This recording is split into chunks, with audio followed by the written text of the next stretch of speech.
of China? Well, I mean, I think there's some good news there, and there's a lot to respect in what China's built over the last few decades, and there are also some real warning signs. And my personal view is I think the good news is they did abandon Marxism for market economics, by and large. They still have a state sector of the economy, they still have a lot of state-directed activity, but at least in terms of the consumer sector and people's daily lives, there's enormous amount of economic freedom and latitude, and as a result, the economy is booming.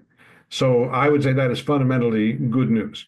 What is really shocking when you think about it, a lot of bright people in the Soviet Union, the Soviet economy did not perform at all across 75 years.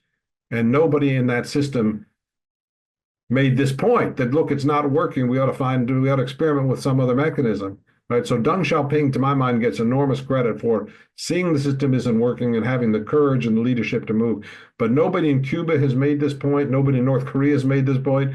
And nobody else in all of Eastern Europe and East Germany made this point. So it is astonishing for me that this terrible economic system can perpetuate itself for 75 years without anybody questioning it, except, as far as we know, one individual.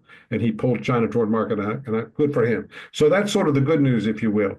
The bad news, if you will, or the challenge is China is not integrated into the international system as a stable power.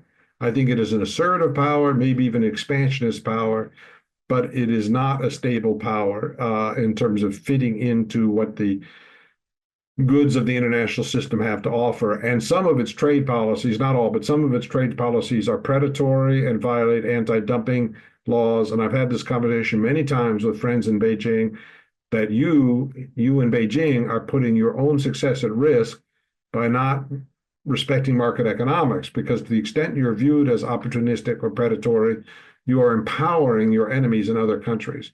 That there's always protectionists or nationalists in other countries, and you need to be mindful of this, because if you are viewed as mercantilist or exploitative in your economic dealings, there's going to be a blowback. And I think that explains at least some of the Trump phenomenon, that there's a grievance feeling in the United States vis-a-vis China, that China is not played by the rules or not played fairly. And some of what we're seeing is a response to